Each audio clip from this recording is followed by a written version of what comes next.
today we are going to take a look at what is coming out in release wave 2 of Business Central this year.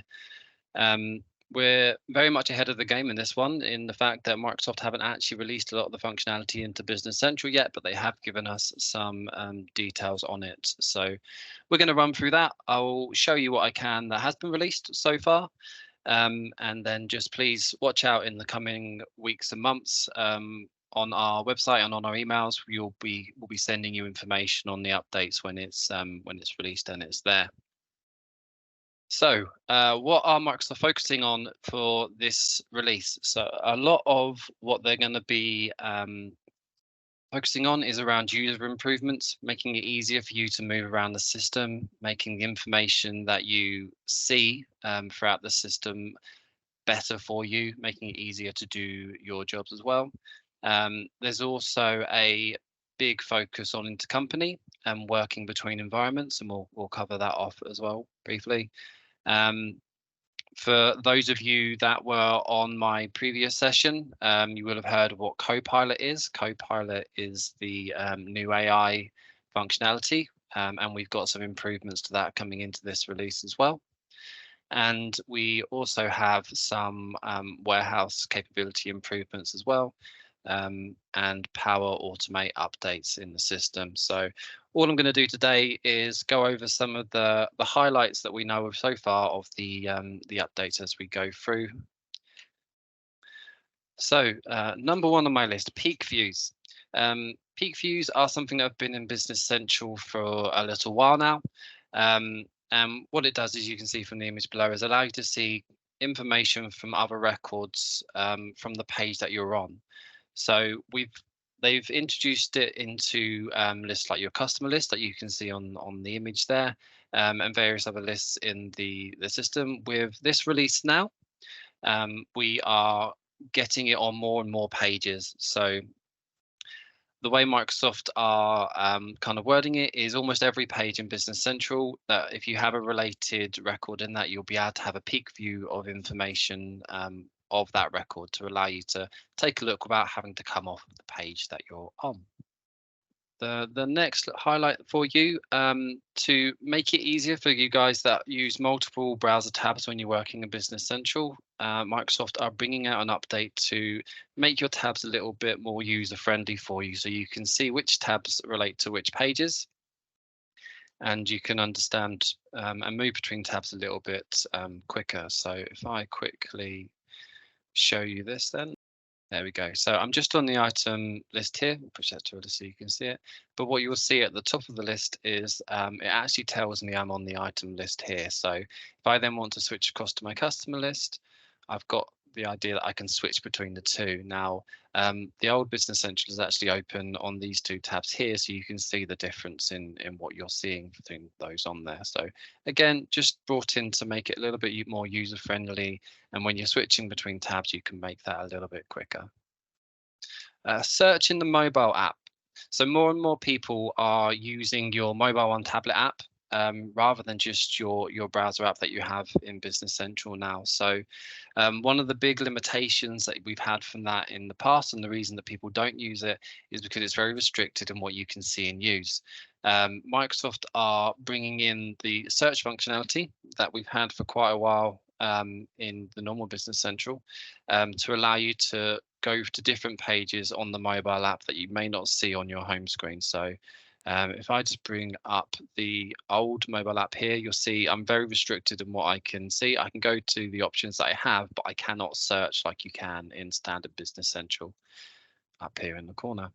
So hopefully for the guys that are on the road or need access to Business Central when you're away from the office, it will make it a little bit more user friendly to use the mobile app. The second one of our big pushes by Microsoft is around intercompany, and a lot of what they're trying to do around intercompany is enable you to work between different environments that have Business Central. You may have more than one company that's not actually on the same environment in Business Central, and what they're trying to do is bring in some elements that will allow you to do your consolidation between Business Central companies that are on different environments. as of yet, we haven't got that released into the system, but when we do, we'll show you that as well. Similarly, with intercompany approvals now, you can set up workflow templates, and that will allow you to approve intercompany general journals. That's not something we've had previously. Again, it's not in the new system yet, but as soon as that comes out, we will show you. But you'll be able to set up approvals that allow you to just check before you're posting off any intercompany journals to make sure they're all okay.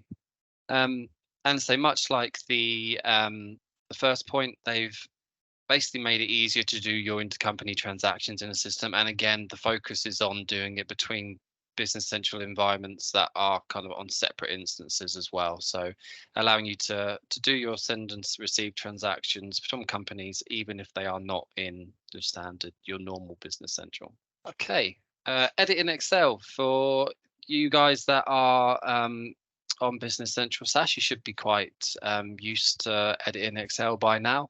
It's one of the most popular features that Microsoft brought out about 4 or 5 years ago now, and allows you to pull information out from lists in Business Central, edit it in Excel, and bring it back. So what you will get is the ability up here to edit in Excel. And when that opens, what you do is you get your list here, and you can come in, you can edit fields, you can update it, and you can publish that back into Business Central.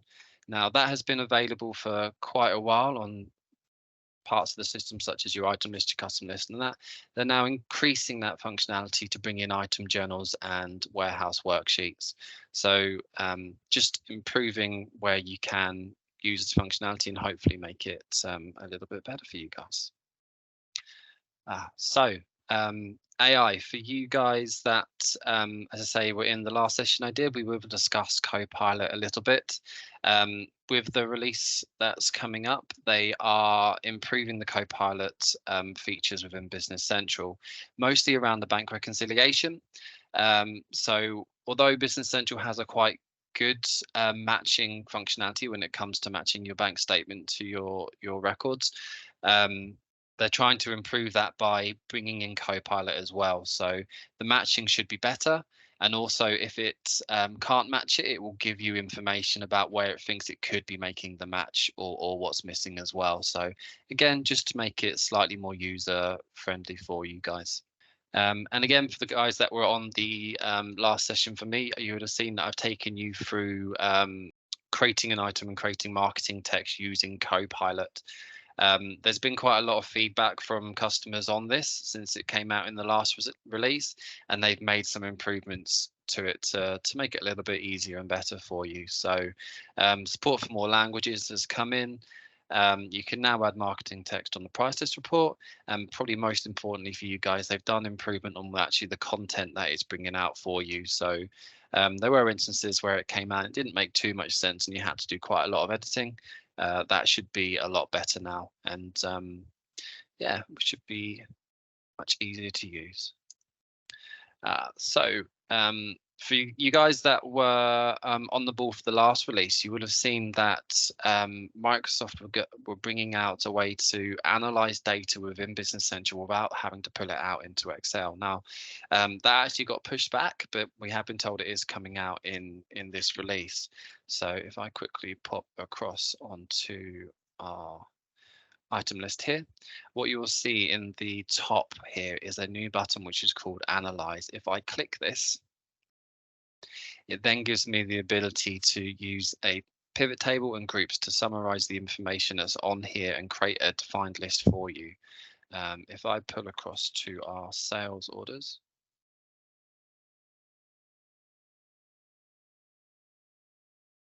analyze, one of the questions we get over and over and over again in Business Central is how can I see what we've shipped and not invoiced from my sales list?